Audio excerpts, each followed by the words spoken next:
Hello প্রিয়, আমি চলে আইছি। আপনি গো টেপির মায় টেপি আজকা গরুর গোস্ত খাইব লন রান্ধি আর কিছু বানি দিই। আমি আবার হাতে মাইখা গোস্ত রান্ধি। প্রথমে ধোয়া গোস্তগুলা পাতিলে দিলাম, এরপরে দিলাম নুন 2 চামচের মতো দিছি। এরপরে দিলাম রহুন বাড়া, আদা বাড়া, এইয়াও 2 চামচ করেই দিছি। এখন যে যেটা একটু বেশি খান হেটা দিয়েন। এরপরে এই যে উপরটান টপ টপ করে ফরতাছে কুচাইন্না পিঁয়াজ, এইয়া দিছি 2 কাপের মতো। আমার সিক্রেট মশলা সর্ষা বাড়া করে সুন্দর মিহি করে পাড়াই বাইটটা দিছি।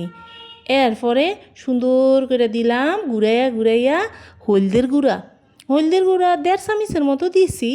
এরপরে আইলো মরিচের গুঁড়া, মরিচের গুঁড়া আমি একটু মরিচ বেশি খাই, এর লেগে 2 চামচ দিছি। এটা হইলো জিরার গুঁড়া, এটা হইলো আমার সিক্রেট মশলা, এটা কম যাইতো না। এইবার আইছে সুন্দর মতো গরম মশলা, তেজপাতা, এলাচ আর দারচিনি। এইবার সুন্দর কইরা ঘুরাইয়া ঘুরাইয়া দিলাম হৌড়ার তেল। যে একটু বেশি দিবেন তরকারিটা মজা হইব, যে একটু কম দিবেন তরকারিটা কম মজা হইব, তাই আমি একটু বেশিই দিলাম।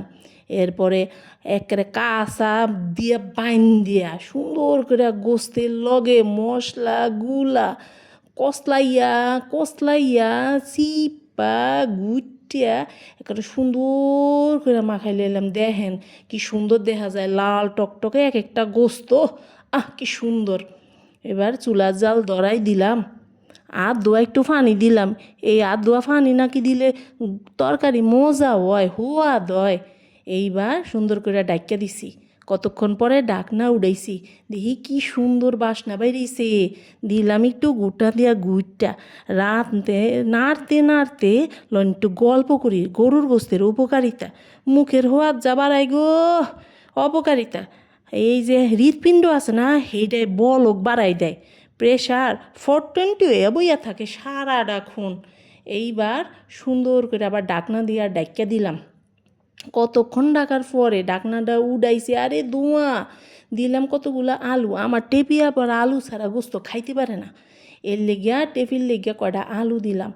আলু দিয়া সুন্দর মতো গোস্তের লগে আলুর লগে দে নাড়া দে সারা দিতে দিতে নাড়া সারা, এদিক নাড়া সেদিক নাড়া সুন্দর করে নাইরা আবার গরম গরম উতরাইনা পানি দিলাম। খবরদার ঠান্ডা পানি দিয়েন না, ঠান্ডা পানি দিলে হওয়ার নষ্ট হয়ে যায়।